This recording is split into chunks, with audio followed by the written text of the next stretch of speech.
नमस्कार दोस्तों, मैं हूं आशीष कुमार पाल और आप देखना शुरू कर चुके हैं द रूरल इंडिया।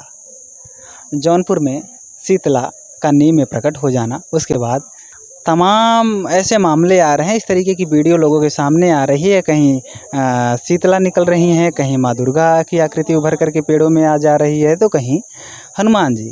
और इस वक्त हम अम्बेडकर नगर में हैं और आपको दिखाएंगे कि एक पीपल का पेड़ आपको दिख रहा होगा, विशालकाय वृक्ष है और काफ़ी प्राचीन नज़र भी आ रहा है।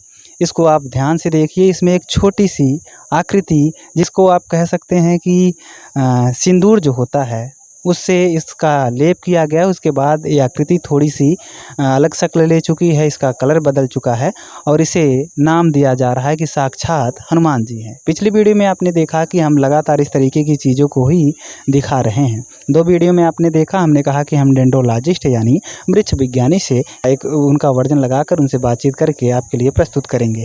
तो वो अभी इसके बाद का किस्सा है, क्योंकि इस तरीके की कहानियाँ लगातार गाँव में देखने को मिल रही हैं। मैंने बार बार कहा और बार बार कहता हूँ और कहता रहूँगा कि ऐसी चीज़ें शहरों में नहीं होती। इस गांव की कहानी यह है कि यहाँ जितने भी वर्ग हैं सब बड़े शिक्षित हैं। मौर्य समाज की बहुतायत संख्या है, वो मेजॉरिटी में है यहाँ, यानी कि काफ़ी संख्या उन लोगों की है और वो सब पढ़े लिखे हैं। बताया जाता है कि इस गांव में जो मौर्य समाज है, उनकी समाज से कोई डॉक्टर है, कोई इंजीनियर है, तो सब शिक्षित वर्ग हैं। और यही रीज़न है कि शायद यहाँ पर लोग इन सब चीज़ों को बड़ा कम मान रहे हैं और ज़्यादा संख्या भी आपको नहीं दिख रही होगी। यही हमारे जौनपुर में हुआ होता और गांव अगर पिछड़ा अति पिछड़ा है तो वहाँ ऐसी चीज़ें आपको देखने को मिलती कि लोगों का हुजूम होता, मस्त रीला और मेला लगा होता।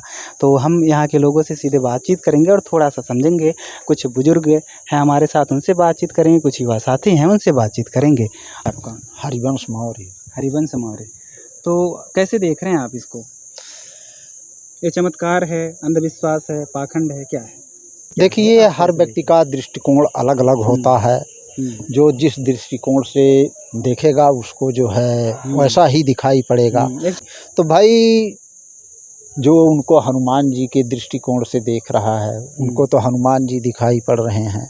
जो वृक्ष का एक भाग समझ रहा है उसे वृक्ष का एक भाग दिखाई पड़ रहा है। दृष्टिकोण स्पष्ट कीजिए, आप क्या देख रहे हैं? हम तो भाई नास्तिक टाइप के आदमी हैं।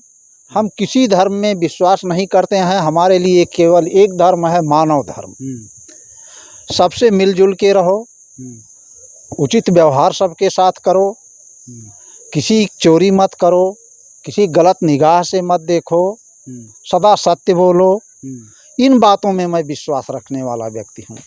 कर्म में अपने भरोसा रखने वाला आदमी हूँ। तो ऐसी चीज़ें हो सकती हैं, आपको क्या लगता है, संभव है? हमने तो कह दिया कि भाई जाकी रही भावना जैसी, प्रभु मूर्ति देखी तिन तैसी।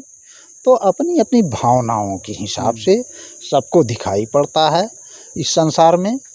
बादल का टुकड़ा निकलता है यार, उसमें भी लोग कहते हैं देखिए जो है ये गणेश भगवान की मूर्ति है, हनुमान जी की मूर्ति है। स्थल आकृतियाँ भी होती हैं, कई बार जल कटाव होता है, उससे आकृतियाँ बन जाती हैं। हाँ, आकृतियाँ बन जाती हैं, बिल्कुल बन जाती हैं। तो उस पर भी लोग कहते हैं कि ये आकृति बनी है या देवी का रूप है, भगवान का रूप है। इस तरीके की चीज़ें होती रहती हैं अक्सर। नहीं, वो तो एक प्राकृतिक घटना है यार। हाँ, प्राकृतिक घटना है, प्राकृतिक कारणों से ऐसा हो जाता है। और क्या थोड़ा सा समझेंगे कि आपके गांव में आप मौर्य हैं और मैंने अब तक जितने लोगों को देखा कि ज़्यादा से ज़्यादा लोग यहाँ पर मौर्य समाज से हैं, तो कितने लोगों की बस्ती होगी आप लोगों की? लगभग हाँ 70-80 घर मौर्य। शिक्षा का स्तर क्या है? देखिए, हमारे गांव में लगभग 10-12 MBBS डॉक्टर हैं, 25 से 30 इंजीनियर हैं, मास्टर 50 की संख्या में हैं, लेखपाल हैं और तमाम पदों पर हैं। हाँ।